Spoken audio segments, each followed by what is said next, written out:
मत्ती रचित सुसमाचार 16वां अध्याय। और फरीसियों और सदूकियों ने पास आकर उससे परखने के लिए उससे कहा कि हमें आकाश का कोई चिन्ह दिखा। उसने उनको उत्तर दिया कि सांझ को तुम कहते हो कि खुला रहेगा क्योंकि आकाश लाल है, और भोर को कहते हो कि आज आंधी आएगी क्योंकि आकाश लाल और धुमला है। तुम आकाश का लक्षण देखकर भेद बता सकते हो, पर समयों के चिन्हों का भेद नहीं बता सकते। इस युग के बुरे और व्यभिचारी लोग चिन्ह ढूंढते हैं, पर यूनुस के चिन्ह को छोड़ कोई और चिन्ह उन्हें न दिया जाएगा। और वह उन्हें छोड़कर चला गया।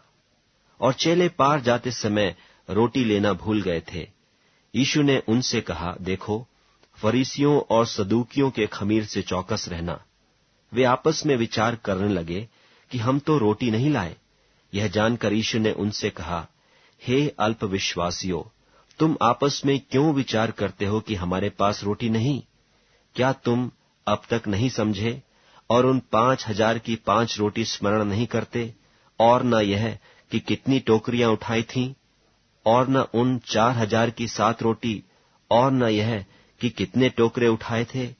तुम क्यों नहीं समझते कि मैंने तुमसे रोटियों के विषय में नहीं कहा, फरीसियों और सदूकियों के खमीर से चौकस रहना?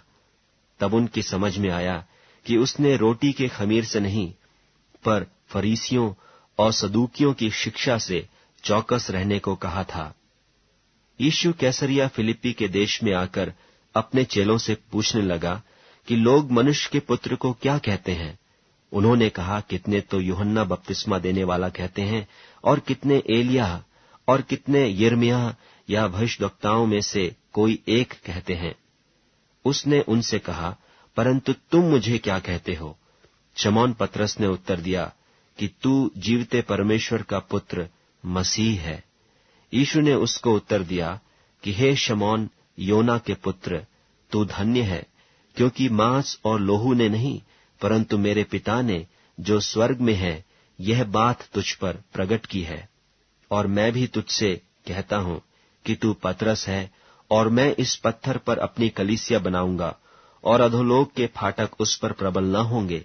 मैं तुझे स्वर्ग के राज की कुंजियां दूंगा, और जो कुछ तू पृथ्वी पर बांधेगा वह स्वर्ग में बंधेगा, और जो कुछ तू पृथ्वी पर खोलेगा वह स्वर्ग में खुलेगा। तब उसने चेलों को चिताया कि किसी से न कहना कि मैं मसीह हूं।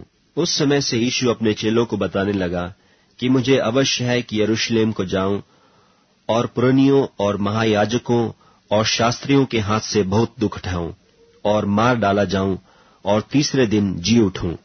इस पर पतरस उसे अलग ले जाकर झिड़कने लगा कि हे प्रभु, परमेश्वर न करे, तुझ पर ऐसा कभी न होगा। उसने फिरकर पतरस से कहा, हे शैतान, मेरे सामने से दूर हो, तू मेरे लिए ठोकर का कारण है, क्योंकि तू परमेश्वर की बातें नहीं पर मनुष्यों की बातों पर मन लगाता है। तब यीशु ने अपने चेलों से कहा, यदि कोई मेरे पीछे आना चाहे तो अपने आप का इनकार करे और अपना क्रूस उठाए और मेरे पीछे हो ले।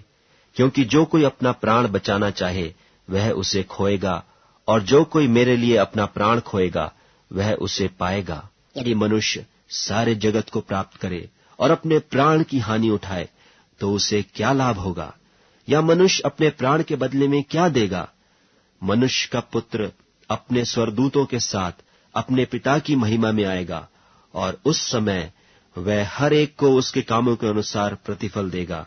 मैं तुमसे सच कहता हूं कि जो यहां खड़े हैं उनमें से कितने ऐसे हैं कि जब तक मनुष्य के पुत्र को उसके राज्य में आते हुए न देख लेंगे, तब तक मृत्यु का स्वाद कभी न चखेंगे।